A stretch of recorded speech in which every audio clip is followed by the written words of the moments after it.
নমস্কার সবাইকে, welcome to my blog. আশা করছি সকলে ভালোই আছেন। আমার মুখের সামনে হাতটা দেখলেন ভিডিও করার সময়। আশা করছি বুঝতেই পারছেন ওটা কার হাত। যাই হোক, কালকে জার্নি করে আসার পর আজকে ঘুম থেকে উঠতে একটু দেরি হয়ে গেছিলো। 8:30 বেজে গেছিলো। 9টার দিকে চা খেয়ে রান্নাঘরে গেলাম। রান্নাঘরে গিয়ে দেখি মা ডাল করে রেখেছেন এবং চাটনিটাও করা হয়ে গেছে। তা আমি কি করলাম, ঝটাপট করে আগে ভাতটা বসিয়ে দিলাম। ভাতটা বসিয়ে দিলাম, দিয়ে পনিরের জোগাড় করতে লাগলাম। তা আমার হাজব্যান্ড পনিরগুলো কেটে দিল আর ক্যাপসিকামটা কেটে দিল। আমাকে একটু হাতে হাতে আসলে হেল্প করে দিচ্ছিল। আসলে আমাদের আবার আজকে বাজারে যাওয়া আছে, তো রূপসার জন্য একটু জামা কাপড় কিনবো, তাই জন্য তো ও আবার দোকানে যাবে। তো ও দোকানে যাওয়ার আগে আমাদেরকে বাজারে নামিয়ে দিয়ে যাবে এবং আমার সঙ্গে একটু দোকানেও যাবে। তো ওর দেরি হয়ে যাবে, তাই জন্য ও আমাকে একটু তাড়াতাড়ি করে হেল্প করে দিচ্ছিলো। এই তেলটা গরম হলে আমি একটু নুন দিয়ে তারপরে পনিরগুলো ছাড়লাম। গরম তেলে একটু নুন দিয়ে ছাড়লে কি হয়, পনিরগুলো না তলায় লাগে না। দেখুন আমার পনিরগুলো কিন্তু কড়াইয়ের তলায় একটু লাগেনি। তো পনিরগুলো সব ভাজা হয়ে গেল। ভাজা হয়ে গেলে আমি এদিকে একটু গরম জল বসিয়ে দিয়েছি। গরম জলের মধ্যে একটু নুন এবং একটু চিনি দিয়ে দিলাম। এই চিনি আর নুন দিয়ে গরম জলের মধ্যে দিয়ে তার মধ্যে আমি সবসময় ভাজা পনিরগুলো দিয়ে ঢেকে রাখি। তাতে কী হয়, পনিরগুলো খুব সফট হয়ে যায় এবং পনিরের মধ্যে নুন এবং মিষ্টি দুটোই ঢুকে যায়, যার জন্য পনিরগুলো কিন্তু খেতে বেশ ভালো লাগে। শনিবার বলে আজকে সব নিরামিষ রান্না, বুঝতেই পারছেন। হ্যাঁ, আমি জানি না আপনারা কে কে শনিবার মানেন, আমাকে কমেন্টে জানাবেন কার কার বাড়িতে শনিবার করে নিরামিষ রান্না হয়। মালদায় কিন্তু শনিবার বরাবরই নিরামিষ রান্না হয়ে আসছে।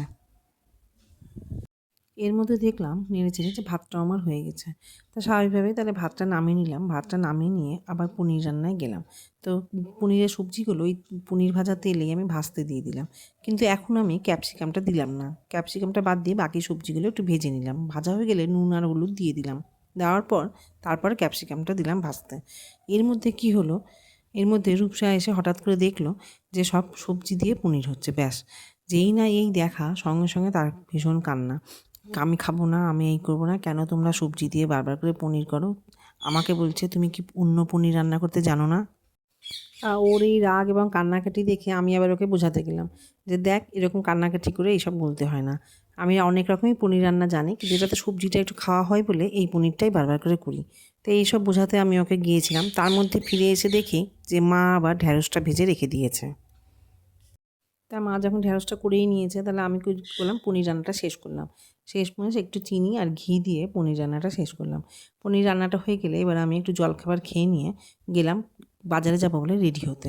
রেডি হয়ে নিলাম, এবার বাজার যাব। চলো আমরা বাজার করতে যাচ্ছি।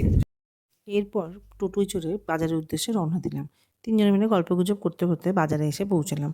তো প্রথমেই কিনলাম কিছু নিত্য প্রয়োজনীয় জিনিস, যেমন নাইটি, পায়জামা, এইসব। তো আমরা যে বাজারটাতে বাজার করতে এসেছি, এটা মালদার চিত্তরঞ্জন মার্কেট। এটাকে বলা হয় ডিসিআর মার্কেট, মানে দেশবন্ধু চিত্তরঞ্জন মার্কেট। তো এখান থেকে কিনবো এবার রূপসার জামা কাপড়। তো পুজোর বাজার, প্রচণ্ড ভিড়। এই যে মূর্তিটা দেখছেন, এটা কিন্তু দেশবন্ধু চিত্তরঞ্জনের মূর্তি। ওনার নামে এই বাজারটা। তো ওনার মূর্তিকে ডান হাতে রেখে আমরা এগিয়ে গেলাম। এই যে দোকানটা দেখছেন, এটা হচ্ছে ড্রিমস। এটা আজকে খুব সুন্দর করে সাজিয়েছে। তো ঢুকে জিজ্ঞাসা করলাম কী ব্যাপার, তো বললো যে আজকে নাকি দোকানের জন্মদিন। ওটা নাকি দোকানের 18 বছর পূর্ণ হলো। তো ভালো কথা, বললাম তাহলে তো বেশ ভালো, তাহলে তো আজকে ডিসকাউন্ট পাওয়া যাবে। তো বললো না, তা পাওয়া যাবে না। ও বাবা, বললাম তাহলে আর কী লাভ হলো, তাহলে এত সাজালেন কেন? তো ওরা হাসলো। যাই হোক, দোকানের মধ্যে প্রচণ্ড ভিড়, পুজোর বাজার, তার মধ্যে দুদিন ছুটি পাওয়া গেছে, সবাই দোকানে চলে এসেছে।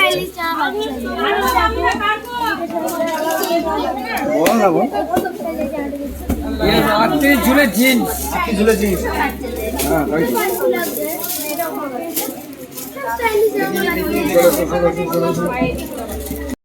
এই যে এখানে ঢিলা হবে ব্যাগি ব্যাগের মতো এখানটা ধোয়া। হ্যাঁ ঠিক আছে, আর ওটা ভালো লাগে। এটা এটা এটা অতটা, এটা দেখি কোনটা? এই সাদা কালোটা। এটা নিচেরটা, এটা নিচেরটা, এটা এইটা ভালো ছিল দেখতে। সবই তো সাদার উপরে দেখছিস। হ্যাঁ, তুমি সাদা পড়তে যাবে না, ঠিক আছে না বলে? কি মেটেরিয়াল গো? কোনটা কটন? এই বান্ডিলে পাঠিয়ে দিলা গো, ওই ছিল। তোমরা কি রুকছে? সবই একই কালার। ও সবই একই। হ্যাঁ, চোখে লাগছে, এগুলো পুজো পুজো। এইগুলো ফেন্সি। এটা কি বডিকন? এটা বডিকন। বডি কোন আবার কি? চাপা যেটা হয় ও মানে ওয়ান পিস। হ্যাঁ, ওইটা। এইটা তো ভালো লাগছে। কেমন লাগছে এটা? ভালো লাগছে। খুবই সুন্দর। এইটা দারুণ। বাহ, এটাও দারুণ লাগছে। দারুণ লাগছে এটা, একদম পার্টি ওয়্যার। কয়েকটা জামা জিন্স পছন্দ করার পর শুরু হলো ট্রায়াল দেওয়ার পালা। ট্রায়াল দিতে গিয়ে ওনার এটা এখানে টাইট হয়, ওখানে এই হয়, যাই হোক অনেক কিছু করে টুরে শেষমেশ কয়েকটা জামা পছন্দ করে নেওয়া হলো। নিয়ে এবার রওনা দিলাম। ক্লান্ত বিধ্বস্ত হয়ে টোটোয় চড়ে বাড়ির দিকে রওনা দিলাম। ওর বাবা চলে গেল দোকানে। তো যাই হোক, আমার ব্লগটা যদি আপনাদের ভালো লেগে থাকে তাহলে লাইক এবং কমেন্ট অবশ্যই করবেন, এবং যদি সাবস্ক্রাইব না করে থাকে তাহলে অবশ্যই সাবস্ক্রাইব করে নিন। তবে আজ আসি, বাই, আবার দেখা হবে।